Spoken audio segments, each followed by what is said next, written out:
Hello, everybody, and welcome or welcome back to the second shelf and to my plans for March. I'm not a TBR kind of person, as you know, so I hardly ever film TBR videos. But I started this year to do, like a little bit of plans for the reading month because I do make plans for the reading month, whether it's, book clubs that I participate in, like the BookNaturalist BookClub or Karen's book club from RunwrightReads, or whether it's my own plans like the classics that I'm behind on, stuff like that. So that still leaves me room for, I'm having a hair somewhere. Yeah, I know I have hairs on my head, but there's one here somewhere. Anyway, so it leaves room for, the just picking something at a whim.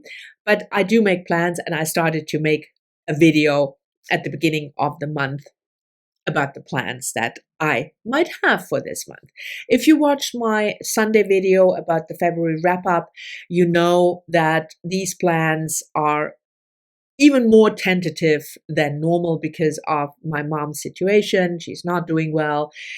She fell and surgery and, all the good stuff that you don't need when you're 92, and it's tough. But I still love making plans, but I have to do even more of a disclaimer than I normally do with plans. But let's leave that behind and get into what I'm at least will try to read, plan to read, hope to read. So the first is my classics. I picked 6 classics that I want to read in 2024, 2-month time for each. And as you know, if you watch the Sunday video, I'm behind on the first one, and this is this one. So this is for me really a priority to finish, hopefully this week. So, At the same time, in March, we start the second of the 6 classics for March and April. And that's a translated work of fiction, Marguerite de Navarre, the Heptameron, translated from the French by Paul Chilton, published in 1558 originally in French. Marguerite de Navarre was the sister of the French king, Francis I. I think I'm right on this one. And she was a really remarkable woman. If you have never heard of her, Google her. She died young, as many women did at the time, but she was remarkable. So this was published actually after her death because she died in 1549. And it is a book quite equal to the Decameron or the Canterbury Tales. So you have 5 men and 5 women who, for their amusement and edification, after they have taken refuge from a series of disaster in a Pyrenean abbey, and then they tell stories. And that's the book. So this is the pick if you're reading along for March and April. And hopefully this time I will be able to catch up, first finishing the January-February book and then reading this, having finished it by the end of April. Another book that let me see yes, this is first. I have a list. Of course I have a list. Another book that I want to show you is the March pick for Sandy's book club. Sandy from Miss Reads a Lot. She does a similar project. I do 1001 books by women that I have to read, and she follows the official list, but she combined all the lists, so she had 1,300 books to read. But she has a book club. She picks 10 books each year to read. You can read along with. And there is a Discord thingy that you can leave your messages, and other than that there is no commitment. Sandy and I just read the book, and we might try when things have calmed down for both of us, because Sandy also has issues with illness in the family, we might try to do a Zoom talk or maybe a live even to discuss the book. But for now, the book in in March is this one, The Well of Loneliness by Radclyffe Hall, published in 1928 and considered a LGBTQ classic, modern classic. So it's about this woman called Stephen. She doesn't call herself Stephen. She was Christian Stephen because her father wanted a son. Thank you very much. And her love for another woman that was difficult. Let's put it like that. I read this book a long, long time ago in the German translation. I don't even know whether it's abbreviated but I've never read the English original. So I'm very happy that Sandy and I picked this book for the March Read Sandy's Book Club 1001 for me, 1001 women that I want to read before I die. I'm also still trying to participate. I think this is the next one. Participate in Karen's book club from RunwrightReads. She encourages us to read Caribbean literature, either by authors being born in the Caribbean or from Caribbean heritage. And her March pick is a book that had been on my list for a very long time because it has been published,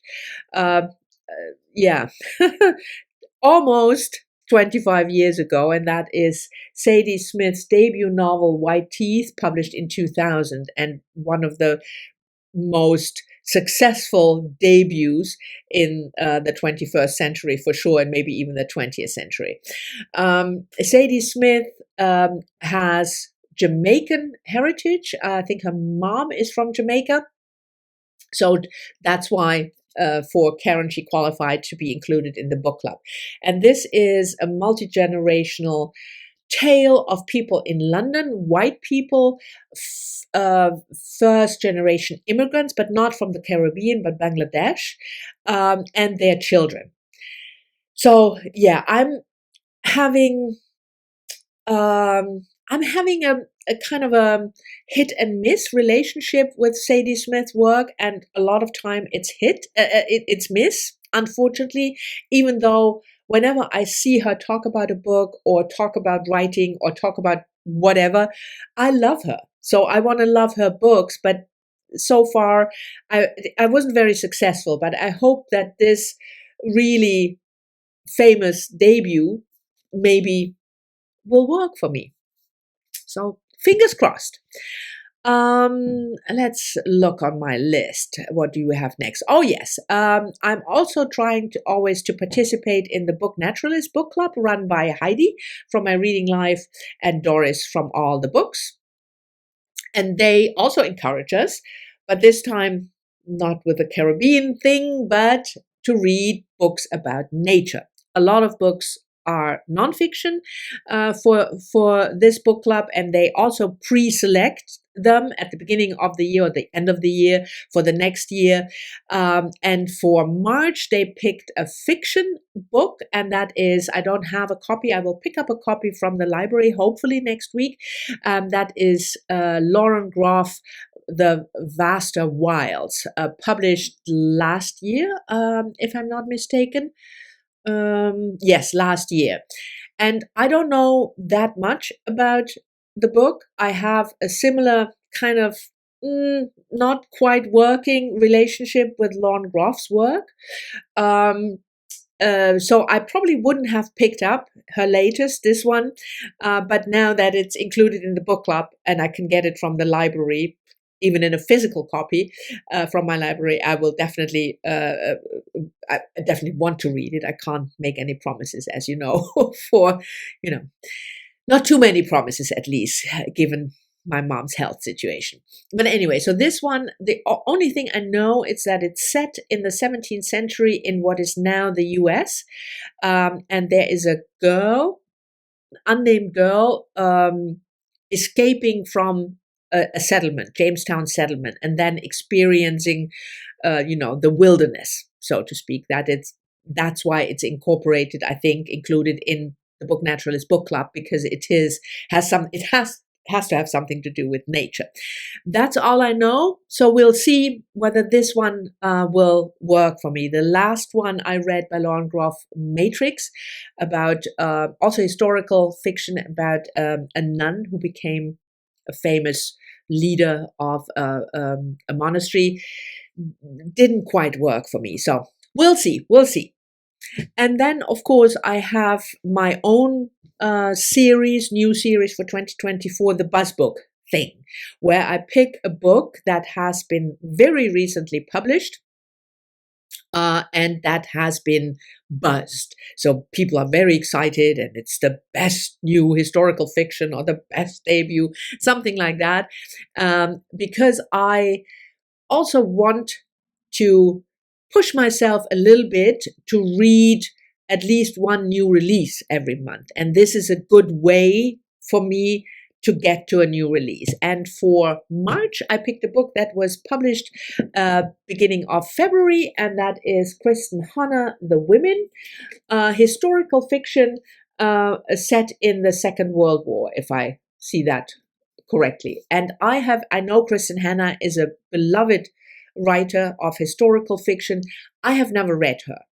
And that, together with the fact that it is a BuzzBook, I guess every new book by Kristen Hanna is a BuzzBook, made me choose this one. And the fact that I don't know I know almost nothing about the plot is on purpose with the BuzzBooks, because I don't want to pick a book because the plot interests me or something, or I don't want to be put off because the plot may be not something that I normally pick up. The only criterion for the BuzzBook is that it's a new release and that people think it's going to be a tremendous hit. So for the BuzzBook, The Women. And then I'm not very good with these monthly readathons or things like that, but there are a couple that work for me, like, Victober or Nonfiction November. And in March, no, I'm not going to do much of the Mammoth. I'm not committing to these huge books. But if you like big books, check out Google or in YouTube, in the search engine, March of the Mammoth, reading a book over 800 pages. That's a mammoth. But I'm not doing that. But it's also March Mystery Madness. And that suits me more, also because I think, given, the fact that I need a lot of energy for other things, mysteries are a good pick for me in March. And I have two, and they are both buddy reads. And the first one is A Mind to Murder by P.D. James, published in, I think, 1963 or something. I'm reading this with Terri from Terri Talks Books. And it's the second book in the Adam Dalgliesh series. We read the first one, I think, in January, and it was not quite what I expected at all, which is stupid, because how would I know how the series was done? But it was very cozy and very not at all focusing on Adam Dalgliesh, but much more on an aristocratic family where a murder happened. But a lot of commenters told me, and also Terri, when she talked about the book on her channel, that the Dalgliesh series definitely gets less cozy and more gritty in time.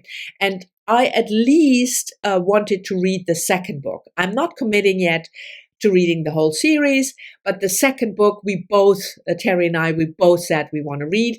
So this one is the second in the series, and I have no idea what the plot is about. I didn't even look at the blurb because I just don't want to know. And we haven't set a date yet, but we will read this in March. And the other book for March Mystery Madness, a mystery that I will probably read, is the ongoing buddy read with Heidi from My Reading Life, because we are reading the Linley series. And we are now up for book 10. And we haven't set a date yet either, but I'm sure that we will find time in March to read book number 10, which is called The Pursuit of the Proper Sinner. And again, like with the Dalglish, I have no idea about the plot because we're reading the series, so I don't even look at the plot. But if you're not familiar with the Inspector Lynley series, it's Elizabeth George is American, but her books are set in England. Thomas Lynley, the main character, or one of the two main characters, I should say, works as an inspector at the London Police. He's also a lord, and his partner is Barbara Havers. And they couldn't be more different, because Barbara comes from a very I wouldn't say poor, that's not true, but a very working class background. Also they're different from their education, from their approach, but they are partnered up, and in the course of the series, they become friends. And then you have a couple of fixed side characters like Lady Helen, which she is Thomas Lynley's love interest, and you have his two best friends, Deborah and St. James. She's a photographer and he is a pathologist. So you have this group of characters that will, you will encounter in more or less in each book. For instance, the last book, Deception on His Mind, book number 9, was an exclusively Barbara Havers book, which I really enjoyed, and I think Heidi as well. But this is number 10, and I think we will, I'm pretty sure, Heidi, didn't we say we would read that in March? And yes, I think that's it for my plans. I have a couple of other buddy reads planned, and I have some books that I want to read for other projects. I have marked 24 and 24, 24 books that I want to read. But those are not really plans. They are more like maybes.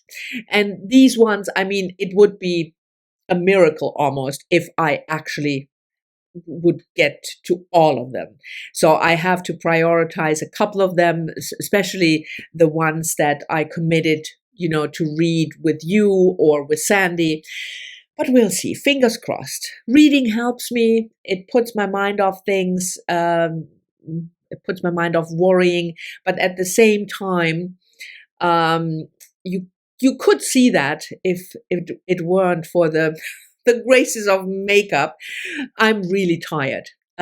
So I'm not always able to focus on a book, especially if it's a little bit more difficult. So disclaimers all around. Anyway, these are my plans. We'll just see how far I get. Thank you very much for watching. I hope you've enjoyed it. Again, I'm always happy to receive your comments, and I will talk to you all soon in the next one.